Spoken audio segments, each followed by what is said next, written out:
بسم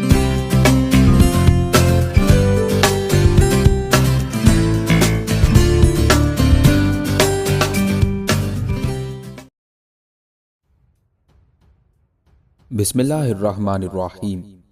السلام علیکم دوستو، امید آپ سب خیر و عافیت سے ہوں گے۔ سلطان ابراہیم لودھی، ایپیسوڈ 3۔ ابراہیم لودھی اخلاق و عادات میں اپنے دادا بہلول لودھی اور باپ سکندر لودھی کا بالکل الٹ تھا۔ جہاں تک اس کے باپ سکندر لودھی کا تعلق تھا تو وہ ظاہری اور باطنی دونوں طرح کی خوبیوں سے مالا مال تھا۔ اس کی شہرت دور دور تک تھی۔ اس کے دوران حکومت میں ہر چیز کی قیمت بہت کم تھی اور رعایا نہایت سکون اور آرام کی زندگی بسر کرتی تھی۔ وہ ہر روز دربار منعقد کرتا اور عوام کی ایک ایک فریاد سنتا۔ بعض اوقات تو ایسا ہوتا کہ بادشاہ امور سلطنت سر انجام دینے میں صبح سے شام تک مصروف رہتا اور 5 وقت کی نمازیں وہیں پڑھتا۔ اس کے دور حکومت میں بہت کم بغاوتیں کھڑی ہوئی، نہ ہی زمینداروں نے سرکشی اختیار کی۔ سکندر لودھی امیر، غریب، توانا، کمزور، بوڑھے، جوان، سب کے ساتھ ایک طرح کا رحم دلانہ برتاؤ کرتا تھا اور انصاف و عدل سے کام لیتا تھا۔ وہ خدا سے ڈرنے والا حکمران تھا، خلق خدا پر رحم و کرم کی بارش کرتا تھا اور خواہش نفسانی کو ہرگز ترجیح نہ دیتا تھا۔ سکندر لودھی ہر سال میں 2 مرتبہ فقراء، غربا اور درویشوں کی فہرست منگواتا، پھر حسب ضرورت ہر ایک کو وظائف اور عطیات سے نوازتا تھا اور 6 مہینے کے بعد ہر ایک کو وظیفہ دیا کرتا تھا۔ سردیوں میں شالیں اور گرم کپڑے غربا کو عطا کرتا، ہر جمعے شہر کے فقراء کو رقوم تقسیم کرتا، روزانہ اناج اور کچھ کھانا پکوا کر غریبوں میں بانٹتا۔ اس کے علاوہ تقریباً ہر سال فتوحات کا ہیلا کر کے کثیر تعداد میں رقوم فقیروں اور غریبوں کو دیتا تھا۔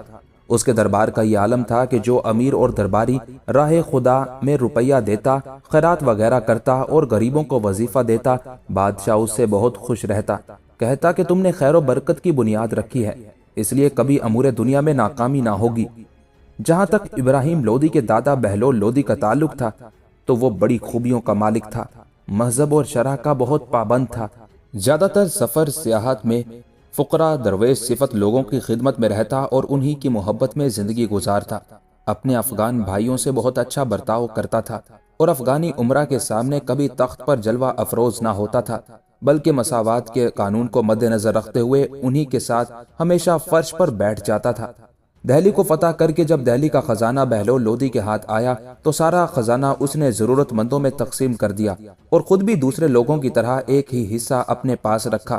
اپنے گھر میں کبھی کھانا نہ کھاتا، طویلہ خاص کے شاہی گھوڑوں پر کبھی سواری نہ کرتا تھا، کہتا تھا میرے لیے صرف سلطنت کا نام ہی کافی ہے۔ بہلول لودھی کو اگر کسی موقع پر پتہ چلتا کہ کسی شہر، کسی قصبے، کسی مقام میں کوئی ایسا نوجوان ہے جو بہترین تیغ زن اور جنگ کا وسیع تجربہ رکھتا ہے تو وہ اسے اپنے پاس بلا لیتا تھا اور ایسے لوگوں کے ساتھ حسن سلوک سے پیش آتا تھا۔ بہلول لودھی جہاں رحم دل اور نرم خو تھا، وہاں وہ بڑا عقل مند، دلیر اور شجاع تھا۔ آئین جہاں داری اور حکومت کے امور میں بھی اس کو ملکہ حاصل تھا۔ کبھی جلد بازی سے کام نہیں لیتا تھا، ہمیشہ رعایا پروری اور عدل و انصاف میں ہی اس نے اپنی زندگی گزاری۔ جہاں تک ابراہیم لودھی کا تعلق ہے، وہ اپنے باپ دادا سے بالکل مختلف تھا۔ جب وہ تخت نشین ہوا تو اس نے اعزا اور اقربا سے جو برتاؤ کیا وہ اس کے باپ اور دادا کی روش کے بالکل خلاف تھا۔ اس نے ہر افغانی سے صاف کہہ دیا کہ میرا کوئی رشتہ دار نہیں، بالفرض میرا کوئی رشتہ دار ہے بھی تو ہر ایک رشتہ دار میرا ملازم اور نوکر ہے، کیونکہ میں بادشاہ ہوں۔ لہٰذا عزیزوں اور رشتہ داروں کو بھی اس نے اپنے ملازموں کا ہی درجہ دیا۔ اور وہ افغانی امراء جو ابراہیم لودھی کے باپ سکندر لودھی اور بہلول لودھی کے وقت میں تخت شاہی پر جلوہ افروز ہوتے تھے، اب وہ دربار شاہی میں کھڑے رہتے تھے۔ ابراہیم لودھی کے اسی رویے کی وجہ سے بہت سے افغانی امراء اس کے خلاف ہونا شروع ہو گئے تھے، کیونکہ ابراہیم لودھی نے اپنے دادا اور اپنے باپ کا الٹ ثابت ہوتے ہوئے بجائے خلوص کے ان کے ساتھ ناروا برتاؤ قائم کیا۔ اس کے اسی رویے، اسی برتاؤ کی وجہ سے امراء، رؤسا، جاگیرداروں اور سالاروں میں ابراہیم لودھی کو ہر دل عزیزی کا وہ مقام کبھی حاصل نہ ہوا جو اس کے باپ سکندر لودھی اور دادا بہلول لودھی کو حاصل تھا۔ کہتے ہیں گوالیار کی فتح نے ابراہیم لودھی کا دماغ اور زیادہ خراب کر دیا۔ وہ پہلے ہی اپنے باپ اور دادا کے مزاج کے خلاف تند خو تھا، اب اور زیادہ برہم رہنے لگا۔ جب وہ اپنے بھائی جلال الدین لودھی کا خاتمہ کرنے کے بعد واپس آیا تو غرور جوانی کے نشے میں اور زیادہ بد مزاج ہو گیا۔ اسی بد مزاجی کی وجہ سے وہ اپنے باپ سکندر لودھی کے دور کے عمرہ سے بدسلوکی سے پیش آنے لگا اور چھوٹی چھوٹی باتوں پر انہیں کڑی سزائیں دینے لگا، جس کے باعث بہت سے عمرہ، سالار اور جان نثار اور مخلص ساتھی ابراہیم لودھی سے بدگمان ہونا شروع ہو گئے تھے۔ ابراہیم لودھی کو جب ان حالات کی خبر ہوئی تو اپنے اخلاق، اپنے کردار، اپنے مزاج کی اصلاح کرنے کی بجائے وہ ان عمرہ کے خلاف حرکت میں آیا جن کے متعلق اسے خبر ہوتی کہ وہ اس سے بدگمان ہوتے جا رہے ہیں۔ ان میں سے بعض کو اس نے قید میں ڈال دیا اور بعض کو اس نے کڑی سزائیں دی۔ ابراہیم لودھی کے انہی عمرہ اور سالاروں میں سے ایک میاں بہوا تھا۔ یہ میاں بہوا سلطان ابراہیم لودھی کے باپ سلطان سکندر لودھی کے دور حکومت میں بڑے بڑے اور اعلیٰ پائے کے عمرہ میں شمار کیا جاتا تھا۔ سکندر لودھی کے دور میں یہی میاں بہوا نہ صرف صاحب اختیار لوگوں میں شامل تھا بلکہ وہ 28 سال تک سکندر لودھی کی سلطنت میں وزیر کے منصب اعلیٰ پر بھی خدمات انجام دے چکا تھا۔ اپنی بد دماغی، اپنی تندخوئی کی وجہ سے سلطان ابراہیم لودھی نے اپنے اسی مخلص اور جانثار سالار میاں بہوا کو زنجیروں میں جکڑ کر اپنے دوسرے سالار ملک آدم کاکڑ کے سپرد کر دیا۔ میاں بہوا کو ملک آدم کاکڑ کے حوالے کرنے کے بعد اسے حکم دیا کہ اسے زندان میں ڈال دیا جائے۔ اس طرح میاں بہوا کی برسوں کی جانثاری کا صلہ یہ ملا کہ بغیر کسی قصور اور غلطی کے اسے زندان میں ڈال دیا گیا تھا۔ ابراہیم لودھی نے یہیں پر بس نہ کی بلکہ کچھ غیر ذمہ دار اور غلط لوگوں کے کہنے پر اس نے ایک عجیب و غریب رویہ اختیار کیا۔ اس نے ایک ایوان تیار کروایا اور اس ایوان کے نیچے ایک تہہ خانہ تیار کروایا۔ 2 مہینوں کے بعد جب وہ عمارت نما تہہ خانہ تیار ہو گیا تو اسے پوشیدہ طور پر بارود کی تھیلیوں سے بھروا دیا گیا۔ اس کے ساتھ ہی ساز باز کر کے میاں بہوا کو چند دیگر عمرہ کے ساتھ زندان سے نکالا۔ دوسرے عمرہ بھی جو زندان میں تھے سب بے گناہ تھے اور ابراہیم لودھی کی بد مزاجی اور اس کی تندخوئی کا شکار ہو رہے تھے۔ ان سب کو ابراہیم لودھی نے ٹھکانے لگانے کا فیصلہ کر لیا تھا، لہٰذا انہیں قید سے رہا کر کے انہیں تحائف سے نوازا اور ان کی خوب دلجوئی کی۔ چند دن تک انہیں انعامات سے نوازتے ہوئے خوش کیا تاکہ ان کے دل سے ابراہیم لودھی کی طرف سے خوف جاتا رہے۔ پھر ایک دن ان سب کو طلب کر کے ابراہیم لودھی کہنے لگا، کچھ ایسے سالار جنہیں میرے باپ نے خاک سے اٹھایا اور پروان چڑھایا خوف زدہ ہو کر بغاوت اور منافقت پر چل پڑے ہیں۔ اب سب لوگوں کو اس عمارت میں جسے میں نے صرف اس مقصد کے لیے بنایا ہے تشریف رکھیں، باہم بیٹھ کر ایک دوسرے سے مشورہ کریں اور پھر مشورہ کرنے کے بعد مجھے بتائیں کہ میرے وہ عمرہ جنہوں نے میرے خلاف باغیانہ رویہ اختیار کیا ہے مجھے ان کے خلاف کیسے حرکت میں آنا چاہیے۔ چونکہ مجھے آپ لوگوں کی قیمتی رائے پر پورا اعتبار ہے، لہٰذا مجھے یقین ہے جو کچھ آپ کے دل میں آئے گا اس میں میری بہتری ہوگی اور مجھے امید ہے کہ آپ لوگوں کی اس رائے پر عمل کر کے میں کامیاب رہوں گا۔ میاں بہوا اور اس کے ساتھ جو دوسرے لوگ تھے ان کے دل میں کوئی بدگمانی نہ تھی، کوئی شک و شبہ نہ تھا، لہٰذا وہ بغیر کسی وہم کے اس نئی تعمیر شدہ عمارت میں جا کے بیٹھ گئے اور بات چیت کرتے ہوئے جو کچھ ابراہیم لودھی نے کہا تھا اس کے متعلق باہم مشورہ کرنے لگے۔ ان سارے سالاروں اور عمرہ کو یہ خبر نہ تھی کہ اس نئی عمارت کے اندر ابراہیم لودھی نے ان کی موت کا سامان پھیلا رکھا ہے، لہٰذا وہ بغیر کسی شبہ اور خوف کے آپس میں اس موضوع پر گفتگو کرنے لگے جو موضوع ان کے سامنے ابراہیم لودھی نے پیش کیا تھا۔ ابھی انہیں گفتگو کرتے ہوئے تھوڑی ہی دیر ہوئی تھی کہ ناگہاں ایک آتشی شعلہ بلند ہوا۔ اس عمارت کے اندر جو بارود رکھا گیا تھا اسے ابراہیم لودھی کے آدمیوں نے شعلہ دکھا دیا تھا اور بارود کو شعلہ ملنا تھا کہ عمارت بھگ سے اڑ گئی۔ میاں بہوا اور جو لوگ وہاں موجود تھے ان کے جسموں کے ٹکڑے فضا کے اندر اس طرح بکھرنے لگے جس طرح درختوں کے پتے تیز آندھی کے سامنے فضاؤں کے اندر اڑتے پھرتے ہیں۔ ابراہیم لودھی کے اس سنگ دلانہ فعل کو اکثر عمرہ سالاروں نے ناپسند کیا، لہٰذا کئی ایک عمرہ نے جو ابراہیم لودھی کے مزاج سے واقف ہو گئے تھے اسے چھوڑنا شروع کر دیا تھا۔ اسی دوران ابراہیم لودھی نے اپنے ایک سالار اعظم ہمایوں کو بھی زندان میں ڈال دیا تھا۔ آہستہ آہستہ اس کے ساتھی اس سے علیحدہ ہو کر دہلی سے دوسرے شہروں کا رخ کرنے لگے تھے۔ ان عمرہ میں سے جس نے سب سے پہلے ابراہیم لودھی کے خلاف بغاوت کھڑی کی وہ کڑا کا حاکم اسلام خان تھا۔ ابراہیم لودھی کے خلاف بغاوت کا اعلان کر کے اسلام خان نے اپنے لشکر میں اضافہ کرنا شروع کر دیا۔ ابراہیم لودھی کو جب اس حادثے کی خبر پہنچی تو اس نے اسلام خان پر حملہ ور ہونے کے لیے ایک لشکر روانہ کیا۔ اسی دوران دہلی سے کچھ اور عمرہ اور سالار بھی فرار ہو کر اسلام خان کے پاس جا پہنچے۔ اس طرح ابراہیم لودھی کے خلاف اسلام خان کو کافی تقویت حاصل ہوئی۔ ان سب کا قلعہ کما کرنے کے لیے ابراہیم لودھی نے ایک لشکر کڑا روانہ کیا۔ یہ لشکر ابھی لکھنؤ کے نواح میں ہی پہنچا تھا کہ ابراہیم لودھی کے ایک مخالف اور باغی سالار اقبال خان نے جو اعظم ہمایوں گروہ کا خاص آدمی تھا اچانک 5000 سالاروں کے ساتھ ابراہیم لودھی کے اس لشکر پر حملہ کر دیا اور ابراہیم لودھی کے لشکر کے کافی لشکریوں کو موت کے گھاٹ اتار دیا۔ یہ صورتحال دیکھتے ہوئے ابراہیم لودھی کے بچے کچے لشکری آگے بڑھنے کی بجائے دہلی کی طرف بھاگ گئے۔ جب سلطان ابراہیم لودھی نے یہ دیکھا، اس نے 1-2 ہزار لشکر روانہ کیا اور حکم دیا کہ پہلے اسلام خان کے ساتھ ساتھ بغاوت کرنے والے سارے لوگوں سے نمٹا جائے، اس کے بعد لکھنؤ کے قریب اس پر حملہ آور ہونے والے اقبال خان کا سدباب کیا جائے۔ دوسری طرف اسلام خان کو بھی خبر پہنچ چکی تھی کہ ابراہیم لودھی نے اس پر حملہ آور ہونے کے لیے ایک لشکر روانہ کیا ہے، چنانچہ وہ بھی اپنے لشکر کو حرکت میں لایا۔ اس وقت اس کے پاس 40,000 سوار، لگ بھگ 500 جنگی ہاتھی تھے۔ اسلام خان اور اس کے ساتھی سالاروں نے ابراہیم لودھی کے لشکر سے جنگ کرنے کے لیے اپنے لشکر کو استوار کرنا شروع کر دیا۔ اسی دوران ابراہیم لودھی نے کوشش کی کسی نہ کسی طرح اس جنگ کو ٹالا جائے، لہٰذا اپنے وقت کے بزرگ اور عالم دین شیخ راجو کو بیچ میں ڈالا گیا اور انہیں کہا گیا کہ کسی نہ کسی طرح باغیوں کو نصیحت کر کے واپس جانے پر مجبور کر دے۔ شیخ راجو کا پورا نام صدر الدین راجو تھا، بزرگ علماء دین میں سے شمار کیے جاتے تھے اور مخدوم جہانیہ کے بھائی بھی تھے۔ انہوں نے اپنی طرف سے پوری کوشش کی کہ دونوں طرف کے مسلمان آپس میں نہ ٹکرائیں۔ سب سے بڑے باغی اور سرکش سالار اسلام خان کو بھی سمجھایا۔ اسلام خان شیخ راجو کی بات ماننے کے لیے تیار ہو گیا، لیکن ساتھ ہی اس نے کچھ شرطیں بھی پیش کی۔ اسلام خان چونکہ اعظم ہمایوں کا بیٹا تھا اور ساتھ وہ کڑا کا حاکم بھی تھا، اور ابراہیم لودھی نے اسلام خان کے باپ اعظم ہمایوں اور اس کے ایک بھائی کو چونکہ ناحق قید میں ڈال دیا تھا، لہٰذا اسلام خان نے یہ شرط پیش کی کہ اگر ابراہیم لودھی اس کے باپ اعظم ہمایوں اور بھائی کو قید سے رہا کر دے تو وہ سرکشی اور بغاوت ترک کر دے گا۔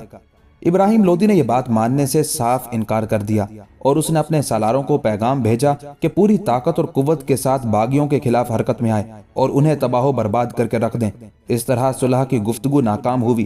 دونوں لشکر ایک دوسرے کے سامنے صف آرا ہوئے اور ایک دوسرے پر حملہ آور ہوئے۔ ابراہیم لودھی کے لشکر اور بغاوت کرنے والے سالاروں کے درمیان انتہائی خوفناک جنگ ہوئی۔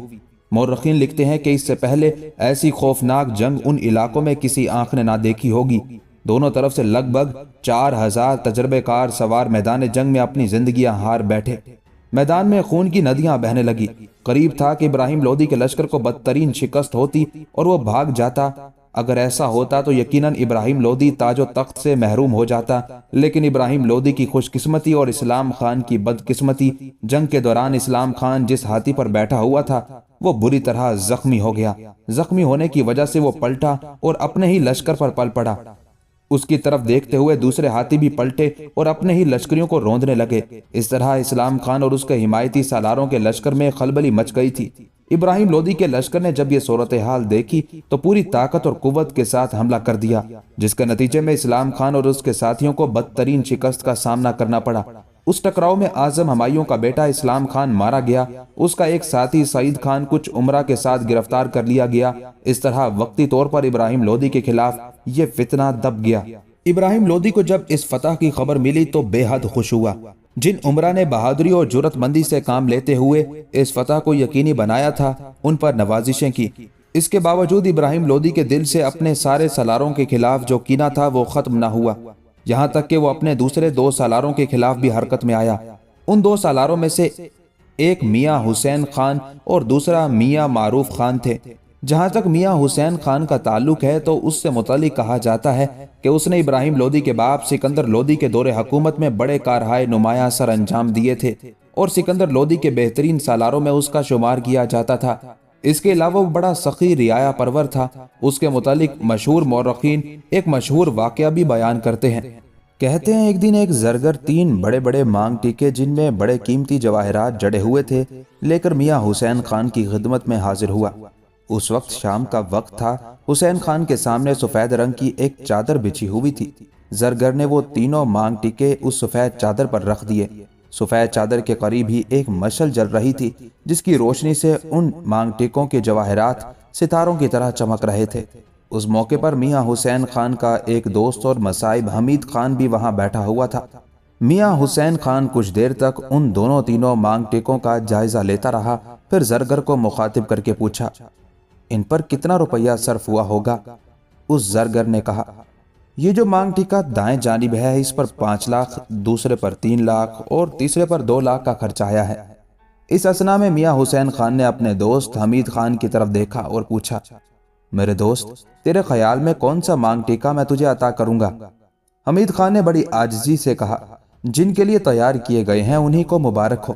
میاں حسین خان نے پھر اسے مخاطب کر کے کہا، دوست جو کچھ میں نے پوچھا ہے بتاؤ نا۔ جواب میں حمید خان پھر کہنے لگا، میرا خیال ہے یہ تیسرا جو چھوٹا ہے۔ میاں حسین خان نے ہنستے ہوئے اپنے دوست حمید خان کو مخاطب کیا، تیرے دل میں اس چھوٹے کا خیال آیا، لیکن میرے بھائی میرے دل میں تیرے لیے اس بڑے کا خیال تھا جس پر 5 لاکھ کا خرچہ آیا ہے۔ اب معاملہ الجھ گیا ہے۔ چھوٹا جس پر 2 لاکھ کا خرچہ آیا ہے اس کو تو دل ہی دل میں اپنے لیے پسند کر چکا ہے، بڑا جس پر 5 لاکھ کا خرچہ آیا ہے اسے میں تیرے لیے پسند کر چکا ہوں۔ 2 کا فیصلہ ہو گیا، اب تیسرا اکیلا رہ جاتا ہے اور میں اسے اکیلا نہیں رکھتا، اس بنا پر یہ تینوں مانگ ٹکے میں نے تمہیں بخشے۔ اس طرح میاں حسین خان نے وہ تینوں مانگ ٹکے اپنے دوست حمید خان کے حوالے کر دیے۔ ان دنوں ایک اور سالار دولت خان کرملی میاں حسین خان کا بڑا مخالف تھا۔ اسے جب خبر ہوئی کہ اس نے ایک ہی رات میں اتنے قیمتی مانگ ٹکے اپنے دوست حمید خان کے حوالے کر دیے ہیں تو وہ ابراہیم لودھی کے باپ سکندر لودھی کی خدمت میں حاضر ہوا، اس لیے کہ وہ زمانہ سکندر لودھی کی حکمرانی کا تھا۔ دولت خان کرملی نے یہ خبر بادشاہ کو پہنچا دی کہ حسین خان کس طرح اپنا مال ضائع کر رہا ہے۔ دولت خان کا خیال تھا کہ سلطان اس کی شکایت کرنے پر میاں حسین خان سے بگڑ جائے گا، لیکن سلطان سکندر لودھی نے اپنے اس سالار کو مخاطب کر کے کہا، مجھے تو اس بات پر خدا کا شکر ادا کرنا چاہیے کہ میرے عہد میں ایسے سخی عمرہ موجود ہیں جن کے بارے میں مورخ اپنی تاریخوں میں لکھیں گے، اور جو لوگ ہمارے تمہارے بعد پیدا ہوں گے اسے پڑھیں گے اور کہیں گے کہ عجیب بادشاہ تھا کہ اس کے عہد میں ایسے ایسے سخی اور عالی عمرہ ہو گزرے ہیں۔ اس واقعے کے بعد سکندر لودھی نے میاں حسین خان کو طلب کیا، اسے انعامات تحائف سے نوازا، اس کے مرتبے میں بھی اضافہ کیا اور بہت سے علاقے اس کی جاگیر میں شامل کر دیے۔ جہاں تک دوسرے سالار میاں معروف خان کا تعلق ہے تو وہ بھی سلطان سکندر لودھی کے دور حکومت میں لشکر کے سپہ سالار اعلیٰ کے عہدے پر فائز تھا، اور سلطان سکندر لودھی نے اسے با اختیار سالار اور اپنی بارگاہ کے سب عمرہ سے ممتاز کر دیا تھا۔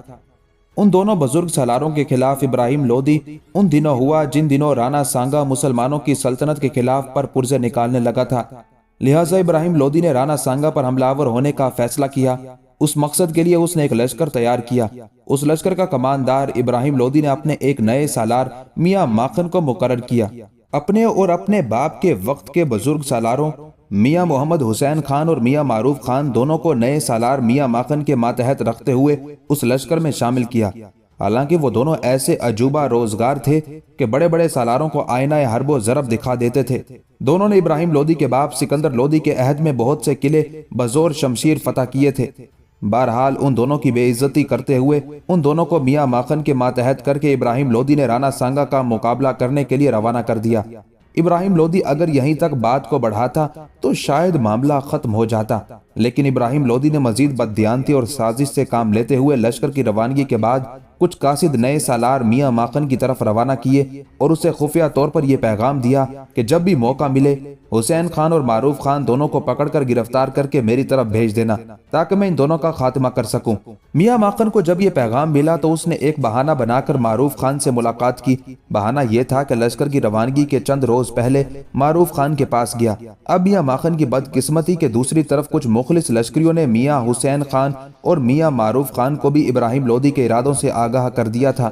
جس وقت میاں ماخن میاں معروف خان سے ملنے کے لیے گیا اسی وقت حسین خان بھی وہاں پہنچ گیا اور بڑی سختی سے میاں ماخن کو مخاطب کر کے کہنے لگا، ماخن اس خیال خام کو اپنے دل سے نکال دو کہ میاں معروف کو پکڑ کر قید میں ڈال دو گے، اس کے بعد میرے ساتھ بھی ایسا طریقہ کرو گے۔ اٹھو یہاں سے زندہ سلامت چلے جاؤ کیونکہ ہمارے سلطان کے دماغ میں فطور آ گیا ہے۔ میاں ماخن وہاں سے نکل گیا اور ساری صورتحال سے اس نے ابراہیم لودھی کو آگاہ کیا۔ جواب میں ابراہیم لودھی نے پیغام بھیجا، تم ان لوگوں سے ملنے کے لیے ان کی خیمہ گاہ میں کیوں گئے؟ لہٰذا اپنے حصے کے لشکر میں ایک خوبصورت اور بڑا خیمہ نصب کراؤ۔ اس کے بعد ان دونوں کو پیغام بھجواؤ کہ ان کے لیے ایک شاہی فرمان آیا ہے، لہٰذا اس خیمے میں آ کر وہ شاہی فرمان دیکھ لو یا خود پڑھ لو۔ جب وہ اس خیمے میں آئے تو دونوں کو وہیں گرفتار کر لینا۔ ان کی آمد سے پہلے خیمے کے ارد گرد اپنے مسلح محافظ مقرر کر دینا، اور جب دونوں کو گرفتار کر لو تو دونوں کو زنجیروں میں جکڑ کر ہمارے پاس روانہ کر دینا۔ ابراہیم لودھی کی ان ہدایات کے مطابق میاں ماخن نے 2 نئے خیمے نصب کروائے۔ ایک خیمے کے اندر اس نے لگ بھگ 200 چیدہ مسلح جوان بٹھا دیے اور انہیں حکم دیا جب میاں حسین اور میاں معروف آئیں تو ان پر حملہ کر کے گرفتار کر لینا۔ اس کے بعد اس نے ایک قاصد میاں حسین اور میاں معروف کی طرف بھجوایا اور انہیں کہلایا کہ سلطان کی طرف سے ایک پیغام آیا ہے، وہ آ کر سن لو۔ سب سے پہلے میاں معروف آیا اور اس خیمے میں آ کر بیٹھ گیا جس میں میاں ماخن بیٹھا ہوا تھا۔ اس کے بعد میاں حسین میاں ماخن کی طرف روانہ ہوا، لیکن راستے ہی میں کچھ مخلص لشکریوں نے میاں حسین خان کو صورتحال سے آگاہ کر دیا۔ چنانچہ میاں حسین خان 300 اپنے حمایتیوں کو مسلح کر کے وہاں پہنچا۔ پہلے اس خیمے کی طرف گیا جس میں میاں ماخن نے مسلح جوان بٹھا رکھے تھے۔ اس خیمے کی تنابیں میاں حسین کے کہنے پر اس کے لشکریوں نے کاٹ دی اور خیمہ ان مسلح جوانوں پر گر گیا جو میاں ماخن کے حمایتی تھے۔ اس کے بعد میاں حسین میاں ماخن کے خیمے میں گیا اور اسے مخاطب کر کے کہنے لگا، ماخن، جو سلطان کا فرمان آیا ہے وہ پڑھ۔ میاں ماخن صورتحال جان گیا، کہنے لگا، اس طرح فرمان پڑھنے کا حکم نہیں ہے۔ حسین خان اس کی بات کاٹتے ہوئے کہنے لگا، ہمیں معلوم ہے کہ ابراہیم کی طرف سے کوئی پیغام نہیں آیا ہے، اور ہم یہ بھی جان گئے ہیں کہ یہ جو لشکر رانا سانگا کا مقابلہ کرنے کے لیے روانہ کیا گیا ہے یہ اس کے مقابلے کے لیے نہیں بلکہ ہم دونوں کو دہلی سے باہر گرفتار کرنے کے لیے ساری منصوبہ بندی کی گئی ہے۔ اس کے بعد میاں حسین نے میاں معروف کا ہاتھ پکڑا اور وہاں سے اسے باہر نکال لے گیا۔ اب یہ صورتحال پیدا ہو گئی تھی کہ لشکر 3 حصوں میں تقسیم ہو گیا تھا۔ لشکر کے اندر اصل صورتحال ایک کان سے دوسرے کان تک جا پہنچی تھی۔ میاں حسین کے حمایتی اس کے ساتھ ہو گئے تھے، میاں معروف کے حمایتی اس کے گرد جمع ہو گئے اور باقی میاں ماخن کے ساتھ ہو لیے تھے۔ اس موقع پر میاں معروف تو اپنے حمایتیوں کو لے کر علیحدہ ہو گیا، لیکن میاں حسین خان نے ایک بہت بڑا قدم اٹھایا۔ اس نے سوچا کہ ابراہیم لودھی ان کی جانوں کے در پہ ہے اور ہر صورت میں انہیں قتل کرنا چاہتا ہے۔ چنانچہ اس نے یہ فیصلہ کیا کہ ابراہیم لودھی کی طرف جانے کی بجائے بہتر ہے کہ رانا سانگا کے پاس چلا جائے۔ اپنا ایک قاصد اس نے رانا سانگا کی طرف بھیجا اور اس کے پاس آنے کی خواہش کا اظہار کیا۔ رانا سانگا پہلے تو بڑا پریشان ہوا، اس صورتحال نے اسے خوفزدہ کر دیا، اس لیے کہ رانا سانگا میاں حسین خان اور معروف خان دونوں کی جرأت مندی اور دونوں کی شجاعت سے واقف تھا۔ یہ بھی جانتا تھا کہ وہ دونوں جنگ کا بہترین تجربہ رکھتے ہیں۔ اسے خدشہ ہو گیا کہ شاید کسی ہیلے بہانے سے میاں حسین خان اس کے پاس آنا چاہتا ہو اور اسے کسی مصیبت میں مبتلا کر دے۔ لیکن جب بعد میں رانا سانگا کو اصل حالات کا علم ہوا تو اس کے اور حسین خان کے درمیان قول و اقرار ہو گئے، لہٰذا حسین خان اپنے 4000 ساتھیوں کے ساتھ رانا کی طرف روانہ ہوا۔ رانا سانگا نے اپنے بیٹے کو اس کے استقبال کے لیے بھیجا۔ حسین خان رانا سانگا دونوں کی ملاقات ہوئی اور حسین خان نے رانا سانگا کے پاس قیام کر لیا تھا۔ گو اس وقت میاں ماخن کے پاس لگ بھگ 30,000 سواروں اور 300 کوہ پیکر ہاتھیوں پر مشتمل لشکر تھا، لیکن حسین خان اور معروف خان کے چلے جانے سے وہ اپنے آپ کو بے دست و پا محسوس کرنے لگا تھا۔ پھر بھی دوسرے ہی دن چاروں ناچار میاں ماخن نے اپنے لشکر کو تیاری کا حکم دیا اور رانا سانگا کے خلاف جنگ کرنے کے لیے نکلا۔ دوسری طرف سے رانا سانگا نے بھی پیش قدمی کی۔ دونوں لشکر ایک دوسرے کے سامنے صف آرا ہوئے۔ اس موقع پر میاں ماخن نے میاں معروف خان سے رابطہ قائم کیا، اسے پیغام بھیجا، تمہارے اور حسین خان کے درمیان تو اتفاق تھا، مگر وہ تو سلطان کے مخالفوں کے پاس چلا گیا ہے، ایسی صورت میں تمہارا کیا ارادہ ہے؟ جواب میں میاں معروف نے ماخن خان کو کہلا بھیجا، ہم نے 30 سال ابراہیم لودھی کے دادا بہلول لودھی اور اس کے باپ سکندر لودھی کا نمک کھایا ہے۔ سکندر لودھی کے دور میں ہم لشکروں کے سپہ سالار تھے، ہماری کوشش سے بڑے بڑے مضبوط قلعے فتح ہوئے، ہم نے نگر کوٹ راجہ کو شکست دے کر قتل کیا اور اس بت کو جو 3000 سال سے ہندوستان میں معبود مانا جاتا تھا اور ظہور اسلام سے لے کر اب تک کسی نے بھی اس قلعے پر حملہ آور ہو کر وہ بت حاصل نہ کیا تھا، ہم نے اس بت کو وہاں سے لیا اور قلعے کو فتح کیا اور دہلی لا کر اس بت کو لوگوں کے پاؤں تلے رندوا ڈالا۔ اس کے علاوہ بہار کی فتوحات میں نے 7 من سونا حاصل کیا اور وہ شاہی خزانے میں جمع کرایا۔ اب جب کہ ابراہیم لودھی کی بادشاہت کا زمانہ آیا ہے تو 9 خیزوں اور 9 دولتیوں نے سر نکالا ہے اور ہمیں نمک حراموں میں داخل کر دیا ہے۔ اب بھی جو کچھ ہم فقیروں سے بن پڑے گا اس میں اپنی طرف سے کوتاہی نہیں کریں گے۔ بہرحال معروف خان نے اس موقع پر رانا سانگا کے خلاف میاں ماخن کی مدد کرنے سے انکار کر دیا۔ ماخن خان کو اس کے مخبروں نے اطلاع دی کہ رانا سانگا کا لشکر قریب آ گیا ہے۔ یہ صورتحال دیکھتے ہوئے ماخن نے اپنے لشکر کو استوار کیا، لشکر کے دائیں بائیں اور مرکزی پہلو کو استوار کر کے صف بندی کی۔ لشکر کے دائیں پہلو پر اس نے سعید خان اور حاجی خان کو سالار مقرر کیا، جبکہ دولت خان اور اللہ داد خان کو ایک اور سالار یوسف کے ہمراہ بائیں پہلو پر رکھا اور وسطی حصے کی کمانداری اپنے ہاتھ میں لی۔ حسین خان گو میاں ماخن اور ابراہیم لودھی سے ناراض تھا، اس کے باوجود وہ میاں ماخن کے مقابلے میں رانا سانگا کا ساتھ دیتے ہوئے میدان جنگ میں نہ آیا، بلکہ اپنا لشکر لے کر ایک طرف ہٹ گیا۔ جب دونوں لشکروں نے صف آرائی کر لی اور دونوں طرف کے سواروں نے میدان جنگ کا رخ کیا، دونوں لشکر ایک دوسرے پر ٹوٹ پڑے۔ ماخن خان کی بدقسمتی، اس کے لشکر کو شکست ہو گئی، بہت سے اچھے اور جنگجو لشکری مارے گئے، کچھ ادھر ادھر بھاگ کھڑے ہوئے۔ ماخن نے، جو کہ لشکر کا سپہ سالار اور سردار تھا، شکست کھائی اور خلق خدا کو مروا کر پشت کی جانب اپنے پڑاؤ کی طرف بھاگ گیا۔ اسی رات حسین خان نے میاں ماخن کو پیغام بھجوایا، تمہیں مخلص لوگوں کی قدر معلوم ہو گئی ہوگی۔ افسوس، صد افسوس کہ 30,000 سوار چند گنے چنے رانا سانگا کے لشکریوں سے شکست کھا گئے۔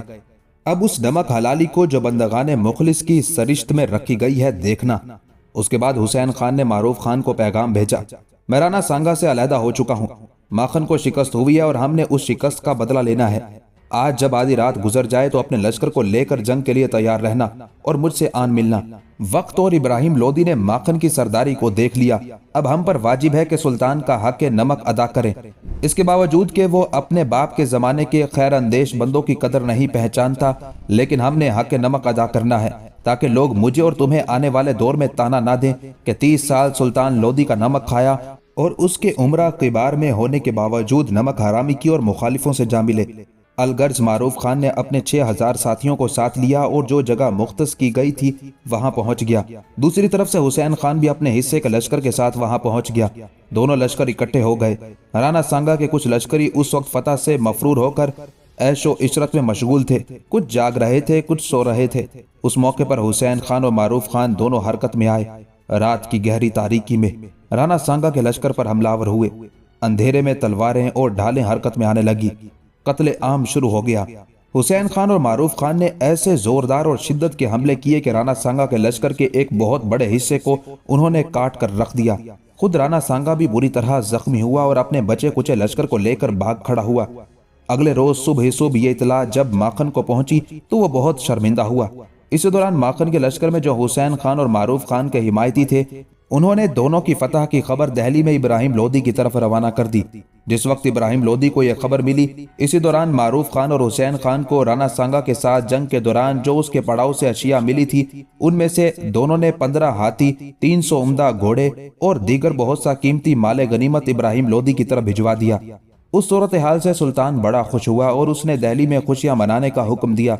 شہر میں زور و شور سے شادیانے بجائے گئے اور پھر اس نے حسین خان اور معروف خان کے لیے عمدہ قسم کی خلعتیں، خنجر، 2 مشہور ہاتھی، 4 گھوڑے اور خوشنودی کے خطوط بھی روانہ کر دیے تھے۔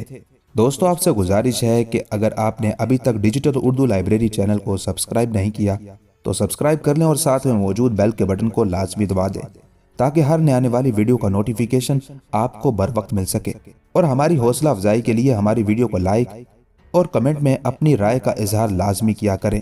شکریہ۔ اللہ نگہبان۔